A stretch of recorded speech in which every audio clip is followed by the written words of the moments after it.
영상 기도하심으로 수요 말씀 예배를 하나 드리도록 하겠습니다.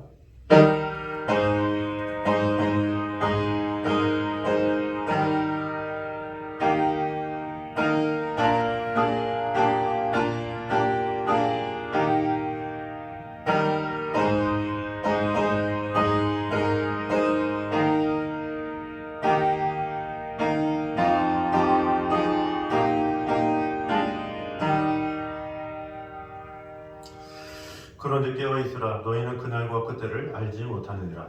아버지 하나님, 우리로 하여금 항상 깨어서 살으라고 말씀하신 주님의 그 명령에 늘 순종하며 하나님의 사랑 안에 거하며 우리의 삶이 더욱더 주님과 닮아가며 아버지 하나님의 크신 뜻을 이루어가기 부족함이 없는 성도들이 되게 하여 주시옵소서. 오늘도 예배 가운데 하나님께서 그 말씀하시는 대로 우리가 더욱더 순종하며 하나님의 뜻 가운데 거하는 귀한 시간 될 수 있도록 주님 함께 하여 주시옵소서. 예수님의 이름으로 기도드립니다. 아멘. 우리 찬송가 461장 찬양하겠습니다.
주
우리 하나님 말씀 사무엘상 7장입니다.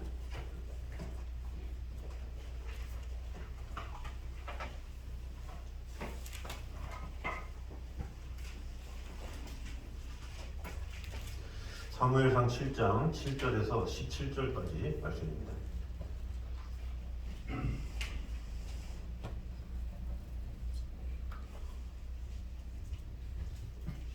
이스라엘 자손이 미스바에 모였다 함을 블레셋 사람들이 듣고 그들의 방백들이 이스라엘을 치러 올라온지라.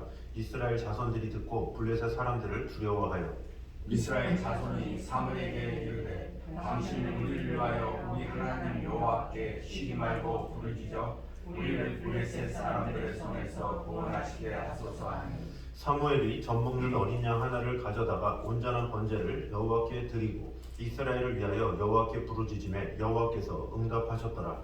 사무엘이 번제를 드릴 때 블레셋 사람이 이스라엘과 싸우려고 가까이 오매 그날에 여호와께서 블레셋 사람에게 큰 우레를 바라여 그들을 어지럽게 하시니 그들이 이스라엘 앞에 패한지라.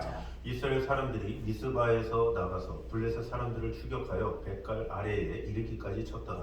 사무엘이 돌을 취하여 미스바와 센 사이에 세워 이르되 여호와께서 여기까지 우리를 도우셨다고 그 이름을 에베네셀이라. 이에 블레셋 사람들이 굴복하여 다시는 이스라엘 지역 안에 들어오지 못하였으며 여호와의 손이 사무엘이 사는 날 동안에 블레셋 사람을 막으심에 블레셋 사람들이 이스라엘에서 빼앗았던 성읍이 에브론부터 가드까지 이스라엘에 회복되니 이스라엘이 그 사방 지역을 블레셋 사람들의 손에서 도로 찾았고 또 이스라엘과 아모리 사람 사이에 평화가 있었더라. 사무엘이 사는 날 동안에 이스라엘을 다스렸을 때 해마다 베델과 길갈과 미스바로 순회하여 그 모든 곳에서 이스라엘을 다스렸고 다 같이 읽겠습니다. 라마로 돌아왔으니 이는 거기에 자기 집이 있음이니라. 거기서도 이스라엘을 다스렸으며 또 거기에 여호와를 위하여 제단을 쌓았더라. 아멘. 자, 오늘 본문은 사무엘의 사역에 대해서 보도하고 있는 내용의 종결 부분입니다. 여기서는 이스라엘을 향한 사무엘의 회개 촉구와 미스바 대성회에 대해서 이 보도하고 있는 7장 3절에서 6절에 이어서 이스라엘이 이 블레셋과의 에베네셀 전쟁 승리와 그리고 이스라엘의 평화와 사무엘의 사역을 이제 요약해서 보도하고 있습니다. 좀 더 구체적으로 보면 7절에서 11절은 신앙 개혁을 마친 이스라엘이 마침 침공해온 블레셋 군대를 맞아서 하나님의 도우심으로 승리한 에베네셀 전투에 대하여 보도하고 있습니다. 이어서 12절에서 14절은 이스라엘이 블레셋에게 빼앗겼던 성읍들을 다시 회복한 사실, 그리고 사무엘이 살아있는 동안에는 블레셋이 감히 이스라엘을 넘보지 못했다라는 사실이 기록되어 있습니다. 그리고 이스라엘과 아모리 족속 사이에도 평화가 유지된 사실이 14절 후반절에 보도되고 있습니다. 마지막으로 15절에서 17절은 이 사무엘의 구체적인 사역을 보도하면서 마무리하고 있습니다. 그럼 오늘 본문을 통해서 주시는 은혜를 보도록 하겠습니다. 먼저 기도는 경건 생활의 지표일 뿐만 아니라 위기의 순간에 강력한 무기가 된다는 것을 보여주고 있습니다. 오늘 본문은 사실 이 블레셋에 이 전쟁이 있었죠. 그런데 그 전쟁에 있는 상황에서 이 백성들이 사무엘에게 이렇게 요구를 하고 있습니다. 8절에 보면 이스라엘 자손이 사무엘에게 이르되 당신은 우리를 위하여 우리 하나님 여호와께 쉬지 말고 부르짖어 우리를 블레셋 사람들의 손에서 구원하시게 하소서 하니 하면서 백성들이 이 사무엘에게 기도할 것을 이제 요구한 것을 볼 수가 있습니다. 사실 사무엘 일생은 그 자체가 기도와 깊은 연관이 있죠. 우선 자신의 어머니 한나가 기도로 사무엘을 낳았다고 해도 과언이 아니죠. 그 한나의 간절한 기도로 말미암아 하나님께서 사무엘을 낳게 해주셔서 결국에 이 사무엘의 이 삶도 기도의 사람이었다 이렇게 볼 수가 있습니다. 그런 것을 알았기 때문에 백성들은 사무엘에게 기도를 해달라 이렇게 요청을 한 것이라고 볼 수가 있습니다. 기도의 사람이었기 때문에 그렇게 요청했지, 기도하지 않는 사람이었으면 그렇게 요청하지 않았겠죠. 그래서 이 위기의 순간에 어떻게 하느냐 이것이 참으로 중요한데, 기도의 사람이었던 사무엘은 이러한 요청 앞에서 전혀 흔들리지 않았죠. 왜? 기도의 사람이었기 때문에 평소에 하던 대로 이렇게 기도로서 하나님 앞에 나아갔던 것을 이제 볼 수가 있습니다. 기도는 이 평안한 때는 드러나지 않죠. 그러나 위급할 때에 오히려 이 기도가 힘을 발휘해서 그 능력을 얻게 된다는 사실을 오늘 보여주고 있습니다. 예수님도 이 마가복음 9장에 제자들한테 뭐라 그럽니까? 기도 외에는 다른 이유가 있을 수 없다 이렇게 말씀하고 있죠. 기도 외에는 모든 것을 이길 수 있는 힘과 능력은 없다라는 것입니다. 그래서 이 사무엘이 항상 기도하면서 평소에 기도함으로 이런 모든 것을 해결했던 것처럼 우리 또한 기도의 삶이 평소에 있어야 되고, 또 그런 것을 통해서 하나님은 놀라운 일을 행하신다라는 것입니다. 그래서 하나님께서는 결국 기도를 통해서 좋은 결과를 맺게 해주셨던 것처럼 우리도 어떤 때든지 기도로 잘 준비함으로 말미암아 하나님 앞에 귀한 응답을 얻는 저와 여러분 되시기를 주님의 이름으로 축원합니다. 두 번째는 정직하고 성결하게 사는 사람이 곧 기도 응답의 특권층이라는 것을 보여주고 있습니다. 9절에 보면 이 하나님께서 사무엘의 기도에 즉각적으로 응답하셨다는 것을 볼 수가 있죠. 그 응답하신 이유가 무엇이겠습니까? 그저 사무엘이 그저 기도를 많이 했다 이것을 더 뛰어넘어서 사무엘의 삶이 경건하고 의로운 삶이었기 때문에 그렇다는 것을 볼 수가 있습니다. 사무엘상 12장 23절에 보면 자신이 백성들 앞에 내가 너희를 선하고 의로운 도로 너희를 가리켰다 이렇게 고백을 하고 있습니다. 사실 제대로 지도하지 못한 사람이 이렇게 당당하게 이야기할 수 있었겠습니까? 이 사무엘은 당당하게 백성들을 다스리면서 항상 선하고 의로운 도로 가르친 그런 사람이었죠. 그리고 이 사무엘상 2장 26절에 보면 여호와와 사람들에게 은총을 입었더라 이렇게 기록을 하고 있습니다. 그러니까 사무엘이 어린 시절부터 하나님에게 인정받고 사람에게 사랑받는 그런 존재였음을 볼 수가 있습니다. 그렇게 평소의 삶이 하나님 보시기에 또 사람들 앞에 온전했기 때문에 하나님께서 그의 기도도 응답해 주셨다라는 것입니다. 그래서 야고보서 5장 10절에도 의인의 간구는 역사하는 힘이 많으니라 이렇게 이야기를 하고 있죠. 결국에는 우리가 기도하는 만큼 우리의 행실도 참으로 중요하다라는 것을 볼 수가 있죠. 이사야 59장 1, 2절에는 뭐하라 그러니까 너의 손이 짧아 우리를 구원치 못하신도 아니요 귀가 드네요 듣지 못하신도 아니라 오직 너희 죄악이 너희와 너희 하나님 사이를 내렸고 너희 죄가 그 얼굴을 가려서 너희를 듣지 못하시게 함이니 그랬죠. 하나님이 응답하고 싶어도 응답해 주고 싶으셔도 우리의 죄 때문에 하나님과 함께 할 수 없고 하나님의 응답을 들어주실 수 없다라는 것이죠. 마찬가지로 우리의 삶 가운데 기도의 삶 필요하지만 더불어서 우리의 삶이 얼마나 하나님 앞에 온전히 준비되어지느냐 이것은 더욱더 중요한 부분이다라는 것입니다. 그래서 하나님께서 응답을 해주시는 것은 어떠한 특권층도 아니고 무엇을 해서도 아니요 오직 하나님 앞에 얼마나 의롭고 선하게 살아가느냐 그것이 중요한 것임을 분명히 알아서 우리의 행실이 주님 보시기에도 부족함이 없는 하루하루를 살아가는 저희들 되시기를 주님의 이름으로 축원합니다. 세 번째로는 기도 응답은 성도의 온전한 예배와도 긴밀한 상관관계가 있다는 것을 보여주고 있습니다. 사무엘이 기도 응답을 받을 때 보면 특별한 모습이 있습니다. 9절에 보면 사무엘이 젖 먹는 어린 양 하나를 가져다가 온전한 번제를 여호와께 드리고 이스라엘을 위하여 여호와께 부르짖음에 여호와께서 응답하셨더라 이렇게 기록을 하고 있습니다. 여기 보면 이 번제를 올렸는데 이것도 약식으로 드린 것이 아니라 온전한 번제를 드렸다 이렇게 기록을 하고 있습니다. 사실은 이 언약궤가 왔다 갔다 하는 그런 상황에서 하나님께서 많이 기분이 나쁘셨죠. 어떤 하나님을 어떤 언약궤라는 것에 올감해서 그것이 전부인 양 하기도 하고 또 다곤 신상을 더 높이 여기기도 하고 얼마나 하나님께서 마음이 아프셨겠습니까? 이런 상황에서 사무엘은 하나님 앞에 온전한 번제를 드렸다 이렇게 기록을 하고 있습니다. 온전한 번제를 드렸다라는 기록은 반대로 그 당시 때 많은 이스라엘 사람들이 온전한 번제를 드리지 못했다는 것을 의미하기도 하죠. 그동안 제사가 그저 주먹구구식으로 형식적으로 그런 것이 있었기 때문에 그동안의 제사가 하나님 보시기에 온전하지 못했다라는 거죠. 그런데 이 사무엘의 제사가 바로 온전한 번제였다 이렇게 기록한 것은 정성을 다해 마음을 다해서 제사를 드렸다 이렇게 볼 수가 있습니다. 그래서 이 본문을 통해서 우리에게 중요한 것이 무엇입니까? 얼마나 예배가 중요한가 이것을 볼 수가 있습니다. 예배를 드리는 횟수, 예배를 드리는 어떤 여러 가지 일들, 그 무엇보다 얼마나 내가 정성을 다해서 마음을 다해서 예배를 드리느냐, 이것을 하나님께서는 기뻐 받으신다라는 것입니다. 그래서 우리는 항상 열심히 정직하게 바르게 또 살고 있지만 그 무엇보다 하나님 앞에 드려지는 그 예배도 정성을 다해서 영과 진심으로 다할 때 하나님께서 은혜 주시고 지켜주셔서 우리의 응답을 들어주신다라는 것입니다. 그러므로 우리 모두가 하나님께도 우리 예배를 흠양하실 수 있도록 늘 마음과 정성을 다해서 잘 준비함으로 말미암아 하나님의 응답을 입는 저와 여러분 되시기를 주님의 이름으로 축원합니다. 네 번째로는 성도는 하나님께 입은 은혜에 대한 감사를 즉시 표현해야 함을 보여주고 있습니다. 12절에 보면 하나님께서 이 도우심으로 블레셋을 이깁니다. 그래서 이스라엘의 지도자인 사무엘이 즉시 이제 돌을 치어서 미세바와 센 사이에 세웠습니다. 그리고 그 이름을 하나님께서 여기까지 도우셨다라는 의미로 에벤에셀이라고 지었습니다. 본래 에벤에셀은 이스라엘 자손이 블레셋과의 아벡 전투에서 대패한 장소였습니다. 어떻게 보면 좀 암울한 곳이 바로 이 장소죠.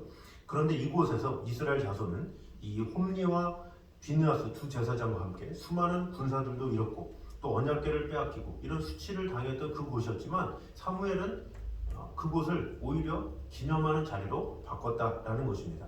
물론 하나님께서 바꿔주셨기 때문에 했지만 하나님께서 바꿔주셨어도 사무엘이 그냥 아무 일 아닌 것처럼 그냥 지나가면 소용이 없었겠죠. 근데 그것을 기념함으로 말미암아 하나님의 이름이 높여졌고 그로 인해서 이 에벤에셀을 통해서 후에도 많은 이스라엘이 오히려 승리 또 하나님의 도우심, 하나님의 역사 이것을 기억할 수 있었겠죠. 이런 사무엘의 감사의 모습 때문에 이런 에벤에셀이 더욱더 하나님 앞에 깊은 드림이 되었다라는 것입니다.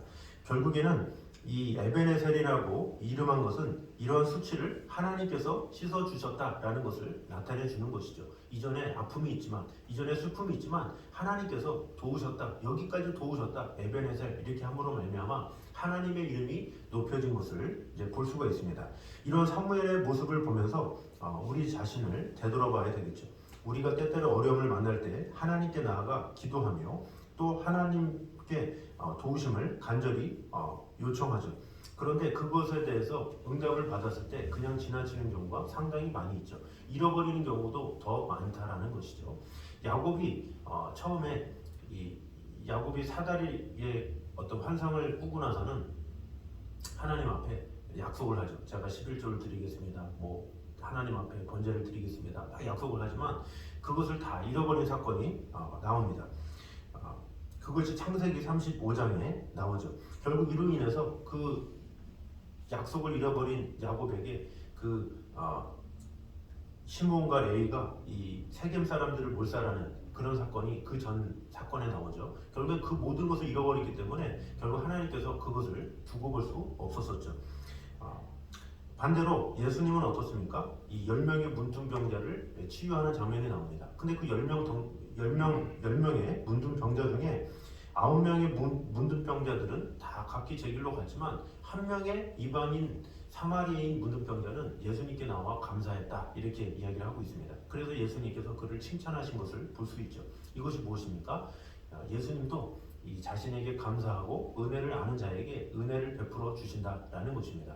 그래서 우리에게 필요한 것은 하나님께서 우리에게 베풀으신 은혜가 얼마나 귀한지를 헤아리면서 그것에 얼마나 감사하며 살아가는가 이것을 점검하며 나아가는가 이것이 참으로 중요하죠. 그래서 찬송가에도 받은 복을 세워보아라 이렇게 이야기를 하고 있죠.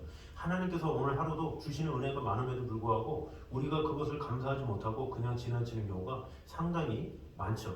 하나님은 감사하는 자에게 더욱더 은혜를 주시고 함께 하시고 지켜주신다라는 것을 꼭 기억함으로 말미암아 하나님 앞에 오늘 하루 동안의 감사, 한 달 동안의 감사, 금년 한 해의 감사, 매 순간마다 감사로 온전히 주님 앞에 드리는 저와 여러분 되시기를 주님의 이름으로 축원합니다. 자, 마지막으로 우리 성도의 사역은 다스림이 아닌 섬김으로 나타나야 함을 보여주고 있습니다. 16절에 보면 15, 16절부터 이제 사무엘이 어떤 사역을 했는지 나와 있습니다. 사무엘이 사는 날 동안에 이스라엘을 다스렸으며 해마다 베델과 길갈과 미스바로 순회하여 그 모든 곳에서 이스라엘을 다스렸고 라마로 돌아왔으니 이는 거기에 자기 집이 있음이니라 이렇게 이야기를 하고 있습니다.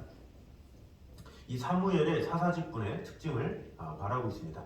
일반적으로 이스라엘 사사들은 한 자리에 머물면서 이 사람들로 하여금 찾아오게 하는 직분을 수행했습니다. 이에 비해 사무엘은 1년에 한 차례씩 베델로, 베델에서 길갈로, 길갈에서 여리고로, 여리고에서 자신의 고향인 라마로 순회하면서 사사 직분을 감당한 것을 볼 수가 있습니다. 요즘 말로 하면 탁상 행정을 한 것이 아니라 실무 행정을 했다라고 볼 수가 있습니다. 사실 이 사무엘이 이렇게 하는 것에는 어떤 아픔이 있죠. 본래 엘리 사사 시절에는 실로에 성소가 있어서 사람들이 그리로 자연스럽게 찾아왔었습니다. 엘리는 확실히 모세 때부터 이어져 내려온 성막의 전통과 권위의 덕을 봤다고 말할 수 있습니다. 하지만 아벡 전투에서 패할 때 실로는 사라져버리고 말았습니다. 아예 사라졌든지 아니면 중앙 성소 역할을 하지 못할 만큼 초라하게 되어 있었던 것입니다. 이렇게 해서 사무엘이 시무엘 당시에는 그와 같은 전통의 혜택을 누리지 못했다라고 볼 수가 있습니다. 그러면 이 사무엘의 입장에서는 어떻습니까? 뭐 다른 처소를 정해서 거기로 찾아와라 이렇게 해도 되고 아니면 뭐 이게 보수할 때까지 기다려라 하면서 이렇게 저렇게 보낼 수 있었겠죠. 그러나 그렇지 않다는 거죠. 해마다 이곳저곳을 돌아다니면서 백성들을 살피면서 나라를 온전히 하나님의 뜻 가운데 어떻게 하면 세울까 고민하면서 사역했다라는 것을 볼 수가 있습니다. 결국 그의 열심히 있는 사역으로 말미암아 그 당시 때 이 블레셋이 쳐들어오지 못할 정도로 평안했다라는 것을 볼 수가 있습니다. 예수님도 마찬가지죠. 이 땅에 오셔서 그의 삶은 다니는 삶이었죠. 그 자리에 머무는 것이 아니라 이곳저곳 갈릴리로 예루살렘으로 또 사마리아로 이곳저곳 다니시면서 사역을 했던 것을 이제 볼 수가 있습니다. 먼저 희생하면서 먼저 본을 보이는 그런 삶을 통해서 결국에는 귀한 제자들이 세워지고 하나님의 나라가 세워진 것을 볼 수가 있습니다. 마찬가지로 우리의 하는 일들 또한 마찬가지다라는 것이죠. 그 자리에 앉아서 머무르기보다 우리가 힘있게 나아가서 복음도 전하고 하나님의 나라를 증거하며 나타내는 그런 삶이 우리에게 필요하다라는 것입니다. 그래서 주님께서 우리를 위해서 몸을 다해서 희생했던 것처럼 우리 또한 지역사를 위해서 또 이웃을 위해서 우리의 몸과 마음을 잘 드림으로 말미암아 하나님께서 우리의 정성과 마음을 통해서 귀한 열매들을 맺어주실 것을 믿고 오늘도 힘있게 하나님의 나라를 위해서 힘있게 나아가는 저와 여러분 되시기를 주님의 이름으로 축원합니다. 기도하겠습니다. 사랑해 주님 감사합니다. 오늘 우리와 함께 하시는 주님, 지켜주시는 주님, 오늘도 이 사무엘의 삶 가운데 역사하시는 하나님의 은혜를 보게 되었습니다. 기도는 경건 생활의 지폐일 뿐만 아니라 위기의 순간에 강력한 무기가 됨을 보게 되었습니다. 우리가 늘 기도로 늘 준비되는 성도들이 되게 하여 주시옵소서. 또한 기도뿐만 아니라 정직하고 성결하게 그런 의인의 삶을 주님께서 지켜봐 주시고 응답해 주신다는 것을 보게 되었습니다. 기도와 더불어 우리의 삶이 더욱더 하나님 앞에 온전한 삶이 될 수 있도록 주님 함께 하여 주시옵소서. 또한 이 기도 응답에 있어서 성도의 온전한 예배가 있었음을 보게 되었습니다. 우리가 드려지는 이 예배가 그저 한 횟수를 채우는 그런 예배가 아니라 정말로 하나님을 기쁘시게 하기에 부족함이 없는 온전한 번제로서의 예배를 드리기에 부족함이 없으며 하나님을 기쁘시게 하는 귀한 예배의 순간들 되어줄 수 있도록 축복해 주시고 함께하여 주시옵소서. 또 우리 모두가 하나님께 입은 은혜에 대해 늘 감사하는 성도가 되게 하여 주셔서 매일 매 순간마다 하나님의 은혜 없이는 살 수가 없습니다 라는 고백으로 늘 살아갈 수 있는 성도들이 되게 하여 주시옵소서. 또한 우리의 사역은 다스림이 아니라 섬김으로써 나타나게 도와주시고 믿음이 연약한 자, 또 부족한 자, 또 어떤 삶이 있다 할지라도 우리가 오히려 찾아가서 위로해주고 섬기는 그런 삶을 살아가게 됨으로 말미암아 예수님이 살아갔던 것처럼 또 이 사무엘의 있던 사역처럼 열심히 하나님의 뜻 가운데 순종하며 나아가는 성도들 될 수 있도록 주님 함께하여 주시옵소서. 예수님의 이름으로 기도드립니다. 아멘. 우리 찬송가 324장 찬양하겠습니다.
이제는 우리 주 예수 그리스도의 은혜와 아버지 하나님의 무한하신 사랑과 성령님의 교통하심이 늘 하나님의 뜻 가운데 살아가길 원하는 늘 매 순간마다 온전한 번제를 드리며 하나님을 기쁘시게 하기 부족함이 없는 그런 삶을 살기 원하는 이제의 모든 성도들과 가정 위에 이후부터 영까지 함께 있기를 간절히 축원하옵나이다. 아멘.